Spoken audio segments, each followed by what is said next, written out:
Hello bachcho, let's see this question. The question says, ascertain. When we look at the pencil first through our left eye and then through the right eye, we will notice that the position of pencil seems to be changed. Region. The distance between the 2 points of the observation is called the basis. Question कह रहा है ascertain में कि जब हम लोग कोई pencil को पहले लेफ्ट आई से देखते हैं, उसके बाद राइट आई से देखते हैं, तो दोनों केस में जो पेंसिल का पोजीशन होता है वो अलग अलग होता है। ठीक है, चेंज्ड होता है। और रीजन कह रहा है कि वो जो अलग अलग पोजीशन हमको मिलता है लेफ्ट और राइट आई देखने से, उस दो पोजीशन के बीच के डिस्टेंस को बेसिस कहते हैं।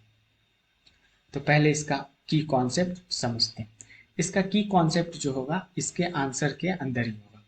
ठीक है, तो अब होगा क्या ना कि जैसे पहले होता क्या है कि जैसे ये कोई पेंसिल का नोक है, इसको लेफ्ट आई से भी देखिए, इसको राइट आई से भी देखिए, तो पहले ये यहाँ दिखाई देगा, फिर ये यहाँ दिखाई देगा। तो अब दोनों केस में अलग अलग दिखाई देगा। तो हाँ, ये बात सही है कि दोनों के बीच के डिस्टेंस को हम लोग बेसिस कहते हैं।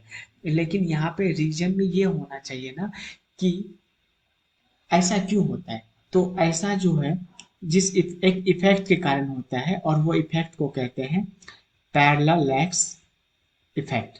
ठीक है, तो इस इफेक्ट के कारण ये पेंसिल का जो नोक है वो अलग अलग पोजीशन पे दिखाई देता है जब हम लोग अलग अलग आंख से देखें। तो एसर्टेन जो है ये तो सही है, हाँ पेंसिल अलग अलग पोजीशन पे दिखाई देता है, तो एसर्टेन तो सही है, लेकिन रीजन भी सही है।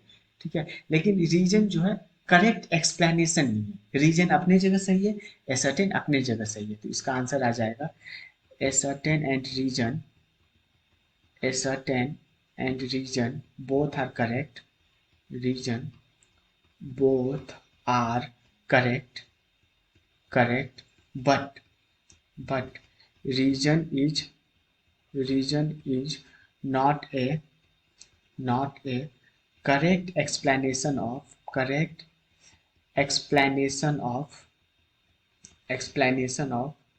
ascertain. Hope you understood it well. Best of luck.